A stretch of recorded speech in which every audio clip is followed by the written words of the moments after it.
के नाम से बहुत कम लोग परिचित होंगे क्योंकि अभी इसके बारे में सिर्फ दबी जुबान से ही चर्चाएं होती रहीं, लेकिन अब इस वैली का सच शायद बाहर आ रहा है क्योंकि अभी तक नासा, जो इस वैली और यहाँ मौजूद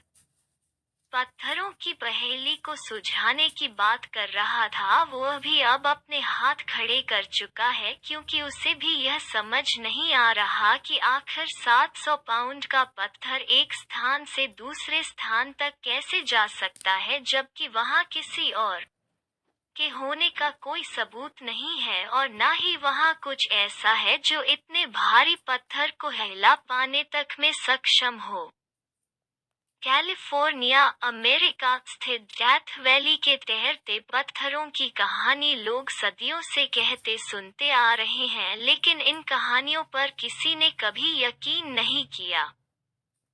लोगों का कहना है कि इस वैली में स्थित पत्थर यहाँ तैरते हैं, वो अपने आप एक स्थान से दूसरे स्थान तक पहुँचते हैं क्योंकि इस वैली के भीतर कोई जादुई शक्ति है। लेकिन चमत्कार की अवधारणा को सिरे से नकारने वाला विज्ञान एक बार फिर इस जगह के चमत्कारी होने जैसी बातों को मंगंत मान रहा है। एक थ्योरी के तहत planetary scientist professor Rolf Lorenz ने यह समझाने का प्रयास किया है कि किस तरह यह पत्थर एक स्थान से दूसरे स्थान पर पहुंचते हैं। प्रोफेसर रॉल्फ का कहना है कि सर्दियों के मौसम में इस वैली के पत्थरों पर बर्फ जम जाती है और जब सर्दियों का मौसम जाते ही इन पत्थरों के ऊपर कीचड़ जम जाता है तो बर्फ छिप जाती है और बर्फ के आवरण से जमी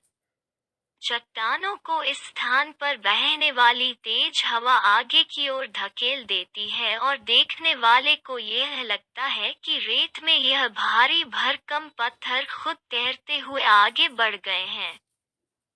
जबकि सच कुछ और ही है। प्रोफेसर रॉल्फ का कहना है कि जब किसी चट्टान के ऊपर बर्फ की चादर चढ़ जाती है तो उस चट्टान में मौजूद तरल पदार्थों का स्तर बदलते तापमान के साथ साथ बदलता रहता है और चट्टान आगे पीछे होने लगती है, जिससे यह